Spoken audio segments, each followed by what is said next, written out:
رب العالمین والصلاة والسلام علی سید المرسلین اما بعد فاعوذ باللہ من الشیطان الرجیم بسم اللہ الرحمن الرحیم۔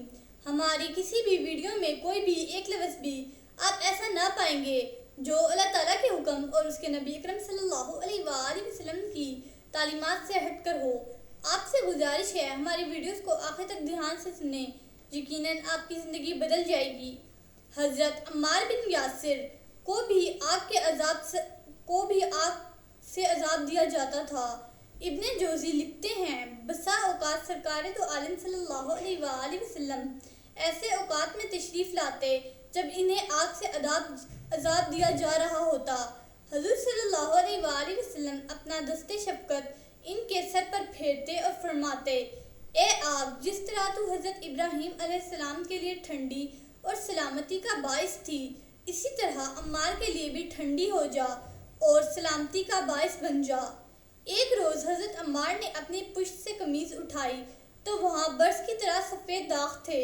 در حقیقت یہ آگ کے انگاروں کے جلانے کے نشان تھے جو برس کے داغوں کی طرح سفید ہو گئے تھے، اور انگاروں کا ان کو جلانا حضور صلی اللہ علیہ وآلہ وسلم کی دعا سے پہلے تھا۔ اس مبارک دعا کے بعد پھر ان انگاروں کی مجال نہ تھی کہ حضرت عمار کو جلاتے اور اذیت دیتے۔ حضرت ام ہانی سے مروی ہے کہ عمار، ان کے والد یاسر، ان کی والد سمیہ اور ان کے بھائی حضرت عبداللہ رضی اللہ تعالیٰ عنہ، یہ سب وفا کیشوں کے اس زمرہ میں سے تھے جنہیں اللہ تعالیٰ کی وحدانیت پر ایمان لانے کے جرم میں طرح طرح کی سزائیں دی جاتی تھیں۔ ایک روز جب ان پر جور و ستم کے پہاڑ ٹوٹے جا رہے تھے تو رہنمائے دو جہاں صلی اللہ علیہ وآلہ وسلم کا ادھر سے گزر ہوا۔ حضور صلی اللہ علیہ وآلہ وسلم نے فرمایا، اے آل یاسر صبر کرو، اے آل یاسر صبر کرو، تمہارے ساتھ جنت کا وعدہ ہے۔ کفار کی ان گناہوں اور وحشیانہ اذیت رسانیوں سے حضرت یاسر شہید ہو گئے۔ ابو حذیفہ بن مغیرہ نے اپنی لونڈی سمیہ ابو جہل کو دے دی۔ پہلے اس نے ان کو ورغلانے کی بڑی کوشش کی، لیکن جب وہ سچی مومنہ اپنے ایمان پر پہاڑ کی طرح جمی رہی تو مکہ کے ایک چوراہے میں تماشائیوں کے ایک ہجوم میں اس نے آپ کے پیٹ پر نیزہ مارا اور وہ غش کھا کر گریں۔ اس عاشقہ صادقہ کے خون نے مکہ کی پیاسی ریت کو سیراب کر دیا اور اپنی جان آفرین کے نام کو بلند کرنے کے لیے بطور نذرانہ پیش کر دی۔ تحریک اسلام میں سب سے پہلی شہادت کی خلعت فاخرہ سے جس کو نوازا گیا وہ آپ کی ذات و والا صفات تھی۔ بعض روات نے بیان کیا ہے کہ ابو جہل عمار اور ان کی والدہ سمیہ کو طرح طرح کی اذیتیں دیتا تھا اور لوہے کی زرہیں پہنا کر انہیں عرب کی چلچلاتی دھوپ میں ریت پر لٹا دیتا تھا۔ ایک دن عمار نے بارگاہ رسالت میں فریاد کی، میرے آقا، اب تو میرے جسم کا انگ انگ کفار کی بھڑکائی ہوئی آگ میں جل بھن رہا ہے۔ اس ہادی برحق صلی اللہ علیہ وآلہ وسلم نے فرمایا، اے عمار، صبر کا دامن مضبوطی سے پکڑے رہو، الہی عمار کی آل کو بھی آگ کے عذاب سے بچا۔ حضور نبی کریم صلی اللہ علیہ وآلہ وسلم کی حفاظت کا وعدہ خود رب العالمین نے فرمایا تھا، واللہ یعصمک من الناس، کہ لوگوں کے شر سے اللہ تعالیٰ آپ کو بچائے گا۔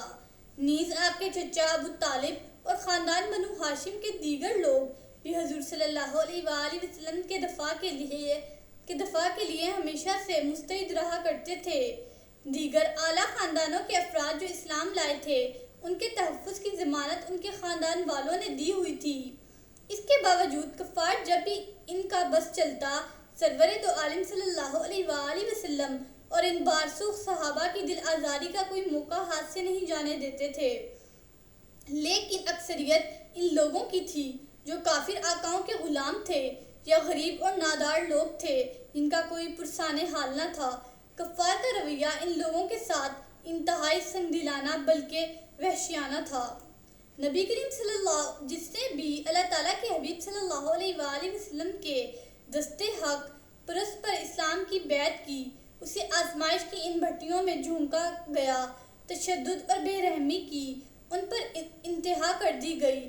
ابو جہل بدبخت اور اس کی کماش کے لوگوں کا اس کے علاوہ کوئی شغل ہی نہ تھا کہ وہ لوگوں کو اسلام قبول کرنے سے روکتے اور جو لوگ اسلام قبول کر لیتے ان کے پیچھے ہاتھ دھو کر پڑ جاتے تاکہ وہ مرتد ہو جائیں۔ اگر کوئی ایسا شخص مسلمان ہو جاتا جو اسر و سوگ کا مالک ہوتا اور معاشرہ میں جس کی قدر و منزلت ہوتی تو اس پر دست تعدی دراز کرنا تو بسا اوقات ان کے لیے ممکن نہ ہوتا، لیکن ایسے شخص کے پاس جا کر وہ پہلے اسے خوب سرزنش کرتے، پھر کہتے تمہیں شرم نہیں آتی کہ تم اپنے آباء و اجداد کا مذہب چھوڑ کر ایک نیا دین اختیار کر لیا ہے۔ بسم اللہ الرحمن الرحیم۔ صلی اللہ علی حبیبہ سیدنا محمد وآلہ وصحبہ وسلم۔ اس درود پاک کے بے شمار فوائد ہیں۔ اس درود پاک کو کثرت سے پڑھنے والے کو دین و دنیا میں کسی چیز کی کمی نہیں رہتی، سکون قلب کی دولت سے مالا مال ہو جاتا ہے، دشمن دوست بن جاتا ہے۔ اگر کوئی چاہے دل کی کدورت، کینہ، دل کا میل، بغض، حسد اور اخلاق رذیلہ دور ہو جائیں تو اس درود پاک کو کثرت سے پڑھیے۔ This درود has numerous benefits. There is no lack of anything in the religion and a word for reciters. Peace becomes rich with the wealth of the heart. An enemy becomes a friend.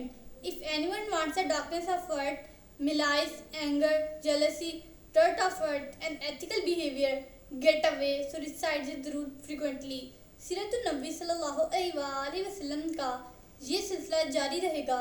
حضرت محمد خاتم النبیین صلی اللہ علیہ وآلہ وسلم کی حیات طیبہ کا ہر ایک پہلو بیان کیا جائے گا۔ آپ سے گزارش ہے ہماری ان ویڈیوز کو دیکھتے رہیے۔